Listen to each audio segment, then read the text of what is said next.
امام علی علیہ السلام اللہ کے بندوں کو درس اخلاق دے رہے تھے کہ اتنی دیر میں آپ فرمانے لگے، اے لوگو، یاد رکھنا رمضان آنے سے پہلے اپنے مرحومین کو نہ بھولنا۔ تو ایک شخص پوچھنے لگا، یا علی، وہ کیوں؟ بات جب یہاں تک پہنچی تو امام علی علیہ السلام نے فرمایا، میں نے اللہ کے رسول صلی اللہ علیہ وسلم سے سنا کہ جب رمضان قریب آتا ہے تو قبرستانوں کی قبروں میں ایک کوہرام برپا ہو جاتا ہے۔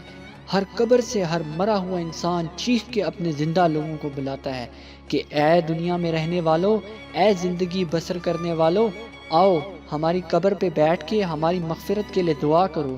جیسے آج تم زندہ ہو، کبھی ہم بھی زندہ ہوا کرتے تھے۔ جیسے آج تم اس موت سے بے خبر ہو، ویسے کبھی ہم بھی ہوا کرتے تھے۔ تو اس شخص نے پوچھا، یا علی علیہ السلام، مرحومین کی آوازیں رمضان سے پہلے قبروں سے کیوں آتی ہیں؟ امام علی علیہ السلام نے فرمایا، کیونکہ اللہ کا وعدہ ہے کہ رمضان سے پہلے اور رمضان میں جو بھی انسان جس قبر پر آ کر اس کی مغفرت کے لیے دعا کرے گا تو اللہ اس مرحوم کے گناہ معاف کر دے گا۔ تبھی مرے ہوئے لوگ اپنی اولاد اور ان کے گھروں کی طرف دیکھتے ہیں کہ کاش ہماری اولادوں میں سے کوئی ہماری قبروں پر آ جائے اور ہماری مغفرت کے لیے دعا کرے، ہماری قبروں پر آ جائے اور ہماری مغفرت کے لیے دعا کرے۔